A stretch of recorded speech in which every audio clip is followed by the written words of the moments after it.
Hello, magical soul. I had one of my Instagram followers ask me the question, how can we manifest? I decided to make this video so I can answer this in a very detailed way instead of just doing a quick answer in an Instagram story. So this video is intended to bring clarity, understanding, and guidance for my Instagram follower, as well as anyone else who is watching this on Instagram and YouTube, to just understand that manifestation is not as easy as people tell you it is. Sometimes you can manifest something very, very quickly. And the reason you can manifest something very quickly is because you don't have an attachment to it. You're not looking for it. And you believe it's going to come to you. Even if you don't have physical evidence, you just know this thing that you want is going to appear to you or come into your life in some way.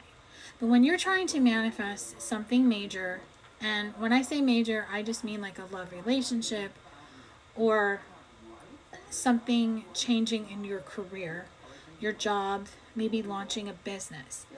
And this is where we can get stuck, because when you're wanting to manifest a love relationship, and I'll use that as an example in this video, since the majority of the people who follow me do follow me for love. And this is something I'm trying to manifest for myself. And I am really starting to see through reading books and strengthening my channeling and just understanding that manifestation is a whole process. It's not as simple as law of attraction, ask, believe, receive. There's many different layers to it. So when you're wanting to manifest love with a person, and let's just say nothing is changing, whether you're trying to reconnect with somebody, whether you are trying to call in new love, this is something that I really had to dive deep into to make myself understand. So this is what I have discovered on how we can manifest. When you are trying to manifest a love partner and nothing is happening in your love life, I want you to ask yourself, how available are you to the idea of you having this partner in your life, whether it's someone you know or someone you don't know? How open are you to having this love partner come into your life? Do you believe it will happen? Do you have faith that you will find true love and live happily ever after? Your beliefs, your truths, your thoughts all contribute to the vibration you put out into the universe. The vibration you put out into the universe tells the universe what you want. So if there is a sliver of fear, if there is a sliver of doubt, if there is a sliver of just knowing this isn't going to happen, this person doesn't like me, we're not going to get back together, you are putting that into your vibration, and the universe is saying, okay, she doesn't want this. They're either going to bring you something else that matches it, or you are just going to stay in the space that you're in. Like attracts like. So one of the things that I have learned is that I have to become the partner that I seek. Becoming the partner that you seek means you embody the traits of the type of person you want. Let me explain. I want you to think about the type of person you want. A secure divine masculine, a secure divine feminine, who is emotionally available, who is ready for a relationship, wants commitment, wants the same things that I do, has similar interests. We get along, we get to know each other, we coexist amongst our family and friends. You have to become the person you want to attract. You have to make space in your life, especially if you have been single for a very long time. You have to make space for this person. Don't start to tell yourself, okay, well, I can only go on dates on these days at this time. Don't do that, because you're already setting yourself up for block. It's not going to happen. They're not going to call. What you have to be in is in a state of receiving. And being in a state of receiving means you have to make space, become the partner that you seek, and just allow this person to come in when they're supposed to. Because when you have an attachment to someone, that comes from the ego.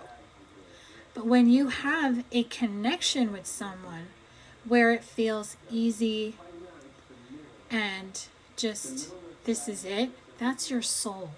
Your soul is going to recognize anyone that is for you, especially if you are calling in a soulmate, a twin flame, someone you have a past life connection with. The soul recognizes the person, and that's where you feel like you've known this person for a very long time.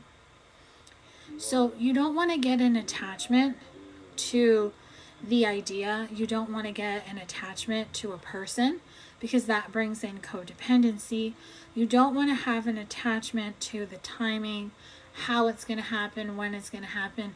That's when you just have to say, I have to get out of my head and into my heart.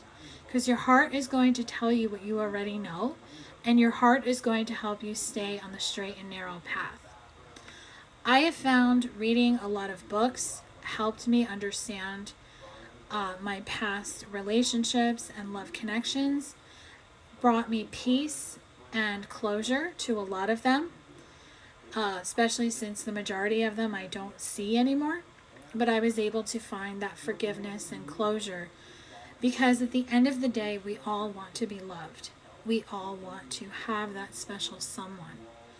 But what we have to understand is manifesting is not as simple when we have heartbreak, anger, trauma, inner child wounds, or any type of wounds from the past that put us into that Queen of Swords where we are just guarded and we want to protect ourselves.